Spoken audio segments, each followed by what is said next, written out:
Hello students, welcome back in our geography class. Today we are going to continue chapter 3 drainage and our today's topic is lakes जिन्हें हम लोग झील भी कहते हैं, right? Apart from river, some of the other water bodies are lakes, ponds, etc. So lakes are also having a great importance in the human life. Students, you may be familiar with the Valley of Kashmir and the famous Dal Lake, right? आप लोग काफी ज्यादा familiar होंगे, आपने सुना होगा कश्मीर की डल झील के बारे में। काफी सुंदर टूरिस्ट अट्रैक्शन प्लेस है, राइट? वहां के बोट हाउसेस, शिकारे बहुत फेमस हैं, इतने फेमस कि जिन्हें देखने के लिए, एंजॉय करने के लिए हजारों टूरिस्ट हर साल पहुंचते हैं। So it means lakes are very much enjoyable places where the tourists attracted and reached there in thousand and hundred. So students, you may also enjoyed the boating, swimming and other different types of game in the lake areas. Imagine that if Srinagar, Nainital and other tourist places did not have a lake, would they have been as attractive as they are today? सोच के देखिए, अगर in places पर नैनीताल में, श्रीनगर में, कश्मीर में झील नहीं होती तो क्या ये तब भी इतने ही इंपॉर्टेंट होते?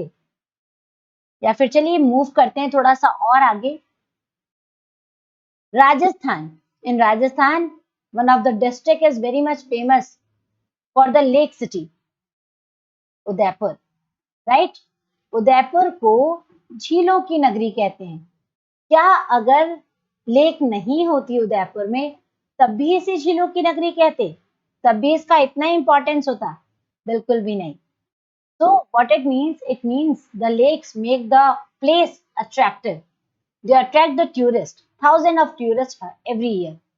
But apart from the attraction for tourists, lakes are also useful to human beings in many other ways. Like they are sources for drinking water. Some saline water lakes are useful for making salt. And so many other things are fulfilled in the lake areas. So, students, one of the fact here, lakes of large extents are called seas. Lakes का बड़ा हिस्सा sea कहलाता है, जैसे Caspian lake, Dead Sea, Caspian Sea, Dead Sea, Aral seas. ठीक है, ये एक तरीके की लेक ही है पर इनका एरिया बहुत बड़ा है। India also having many lakes and they are differ from each other in size and other characteristic. India में भी बहुत सारी लेक हैं और ये अपने साइज के अकॉर्डिंग या फिर अदर डिफरेंट कैरेक्टरिस्टिक के अकॉर्डिंग एक दूसरे से डिफरेंट है। इंडिया की कुछ लेक्स परमानेंट हैं और कुछ टेम्पररी हैं। Temporary lakes means they are receiving water in the rainy season only. So like the lakes and the basin of inland drainage of semi-arid region, there are some lakes which are of the result of action of glacier. Semi arid areas में तो lakes बनती ही हैं rainy season की वजह से। Hilly areas में भी lakes formed हो जाती हैं ग्लेशियर के मेल्ट होने के कारण, like Mansarovar lake. Sometimes in the plain areas the lakes are developed. Basically I'm talking about flood plain. बाढ़ वाले मैदानों में कई बार लेक्स डेवलप हो जाती हैं और वो लेक्स हैं एग्जाम्पल ऑक्सबो लेक का। रिवर के बारे में बताया था, रिवर कुछ इस तरीके से प्लेन एरिया में ट्रेवल करती है, ऐसे घूमते हुए।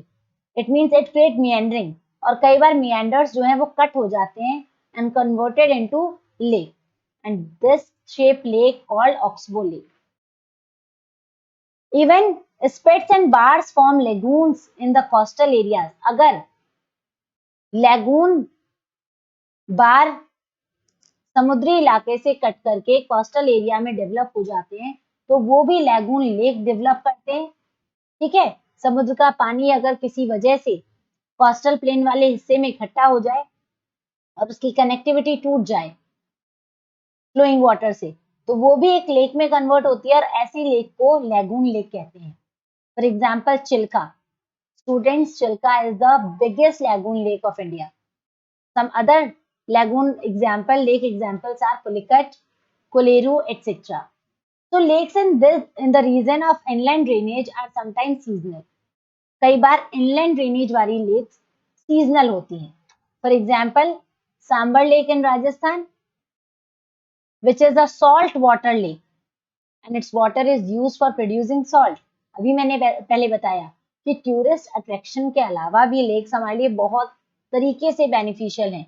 दे are source of drinking water, they are source of, if the lakes are saline, then they are source of producing salt, right? Most of the freshwater lakes are in the Himalayan region. वैसे अगर हम Indian lakes के बारे में discuss ही कर रहे हैं तो ज्यादातर जो लेक्स हैं हिमालयन रीजन की वो अधिकतर फ्रेश वाटर है, because they are receiving water from the glacial origin होता है उनका. तो in other words, they formed when glaciers dug out a basin. ये तब बनते हैं जब ग्लेशियर किसी बेसिन को खुरच देते हैं, खोद देते हैं और वहां पर पानी इकट्ठा कर देते हैं. विद डग आउट मतलब खुरचना, खोदना, और फिर आगे चल करके it was later filled with snow melt. जो पिघला हुआ स्नो होता है उससे फिल्ड हो जाते हैं. For example the Wular lake in Jammu Kashmir in contrast the result of tectonic activity. Wular lake जो है टेक्टोनिक एक्टिविटी से बना है. It is the largest fresh water lake in India. The Dal lake, Bhimtal, Nainital, Loktak, Barapani, these are other some of the important example of India's freshwater lake, and they all are situated in the Himalayan region, right? Lakes natural तो होती हैं, लेकिन sometime for our convenient we human also making the lakes. So apart from natural lakes, the damming of the rivers for the generation of hydel power also led to the formation of lakes. Normally human come develop करता है lakes जब वो dam बनाता है reverse पर. तो जब वो डैम बनाता है तो हाइडल पावर जनरेशन के लिए वो फॉर्मेशन करता है लेक्स का. सच एज यहाँ एग्जाम्पल भी है, देखिए आपके सामने, Guru Gobind Sagar and Bhakra Nangal project, right? And it means these lakes are called artificial lake. The lake which is developed by human being is called artificial. Students, lakes are of a great value to human being. Lakes का बहुत importance है human की life में. For example, पहला, a lake helps to regulate the flow of river. Lake help करते हैं river के flow को रेगुलेट करने में. किस समय? During the rainy season. जब बहुत हैवी रेन होता है उस समय लेक हेल्प करते हैं. It prevents flooding and during the dry season it helps to maintain an even flow of water.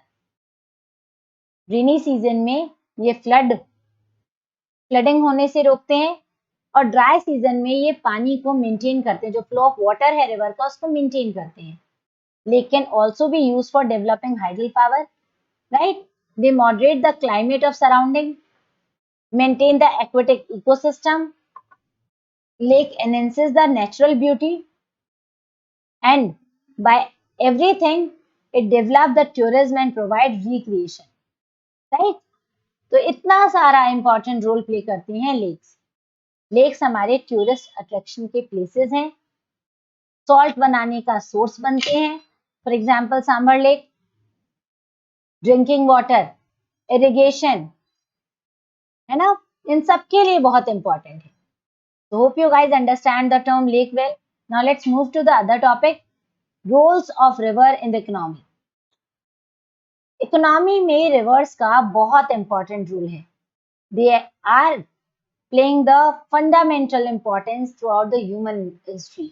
इन्होंने एक फंडामेंटल इंपॉर्टेंट रोल प्ले किया है जब से ह्यूमन की जर्नी इस अर्थ पे स्टार्ट हुई है तब से ही. Like water from rivers is a basic natural resource, right? And it is very essential for the various human activities as well. बहुत सारी ह्यूमन की एक्टिविटी इन रिवर वाटर्स पर डिपेंड करती है और यही वजह है. So in the ancient time he started develop near the river valley area on the bank of the river. For example, most of the civilization begin in the river valley area like Indus Valley civilization, Tigris civilization, Egypt, the Nile River civilization, Hangho River civilization in China, they all are established on the bank of the river, right? So these settlement have now become a big cities और अब यही settlement बड़े बड़े cities में convert हो चुके हैं. For example अगर हम अपने इंडिया की बात करें, गंगा रिवर, गंगा रिवर के किनारे बसा हुआ पूरा उत्तर प्रदेश, बहुत सारे मेजर सिटीज गंगा रिवर के किनारे हैं, लाइक वाराणसी, इलाहाबाद, है ना, ऐसी बहुत सारी इंपॉर्टेंट सिटीज हैं, Haridwar in the Uttarakhand region. So using river for irrigation, navigation, अगर हम यूज की बात करें तो रिवर का वाटर इरिगेशन में, नेविगेशन के लिए, हाइड्रो पावर के लिए बहुत ज्यादा यूटिलाइज होता है. और अगर हम अपनी कंट्री की बात करें तो we are agricultural rich country and the agriculture is only happen due to the water, due to the irrigation which is fulfilled by the river system. So that's why major population cover found in the plain areas where the rivers are flowed. All right, but nowadays lots of problems faced by the rivers and basically the main problem is river pollution. जिस तरीके से reverse हमारी necessities को fulfil कर रहे हैं, वैसे ही हमारे लगातार ह्यूमन एक्टिविटी के कारण रिवर पोल्यूट होते जा रहे हैं. So the growing domestic, municipal, industrial and agricultural demand for water from river naturally affect the quality of water. जिस तरीके से हम ओवर यूटिलाइजेशन करते जा रहे हैं, इसकी वजह से बहुत ज्यादा अफेक्टेड हो गए हैं रिवर्स और इसके रिजल्ट के तौर पर more and more water is being drained out of the river, reducing their volume. आज इतना ज्यादा हमने कंजप्शन कर लिया, इतना ज्यादा वाटर को ड्रेन कर लिया है कि इसका लेवल रिड्यूस होता जा रहा है. दूसरी तरफ heavy load of untreated sewage and industrial effluents are emptied into the rivers. आज ह्यूमन क्या कर रहा है, जितना भी वेस्ट निकलता है सीवेज का, इंडस्ट्रियल एफ्लुएंट्स का, इन सबको ड्रेन कर देता है रिवर वाटर में, जिससे रिवर वाटर की प्योरिटी इफेक्ट होती है. This affect not only the quality of water but also the self cleansing capacity of the river. Her natural चीज की अपनी एक सेल्फ सस्टेनिंग पावर होती है, पर आज हमने इतना ज्यादा ओवर पोल्यूशन कर दिया है कि रिवर की कैपेसिटी जो थी सेल्फ क्लींजिंग की, वो भी डिस्ट्रॉय होने लगी है. For example, given the adequate stream flow, the Ganga water is able to dilute and assimilate pollution load within 20 kilometers of large cities. But the increasing urbanization and industrialization do not allow it to happen and the pollution level of many rivers has been rising. Ganga का अपना एक ability था, जो भी उसके अंदर assimilate pollution था उसको क्लीन अप करने का, लेकिन आजकल इंक्रीजिंग अर्बनाइजेशन और इंडस्ट्रियलाइजेशन की वजह से इसकी इस कैपेसिटी में काफी ज्यादा नेगेटिविटी देखने को मिली है. So if we concern over rising pollution in our rivers led to the launching of various action plan. आज लगातार गवर्नमेंट और individuals, they both are very much aware. So for this they are start launching the various action plan like Ganga action plan. आपने सुना होगा Namami Gange. It is a project to clean the Ganga. Yamuna से related action plan, ठीक है. ऐसी कई सारी नदियों के जो भी पॉल्यूटेंट्स हैं उनको रिड्यूस करने के लिए, ह्यूमन की लाइफ जो है वो इजीली मेंटेन हो सके, इसके लिए बहुत सारे एक्शन प्लान चलाए गए हैं, right. See national river conservation plan NRCP. This is the river cleaning programme in the country was initiated with the launching of Ganga action plan. 1985 में नेशनल रिवर कंजर्वेशन प्लान के तहत गंगा एक्शन प्लान की शुरुआत की गई थी. The Ganga Action Plan was expanded to cover the rivers under the National River Conservation Plan in the year 1995. And the objective of NRCP is to improve the water quality of the rivers, which are the major water sources in the country.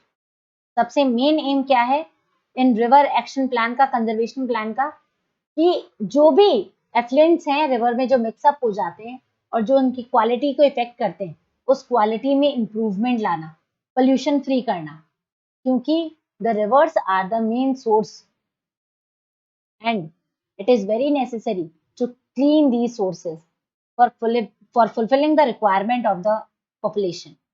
So hope you guys understand the entire chapter well. Thank you and have a nice day.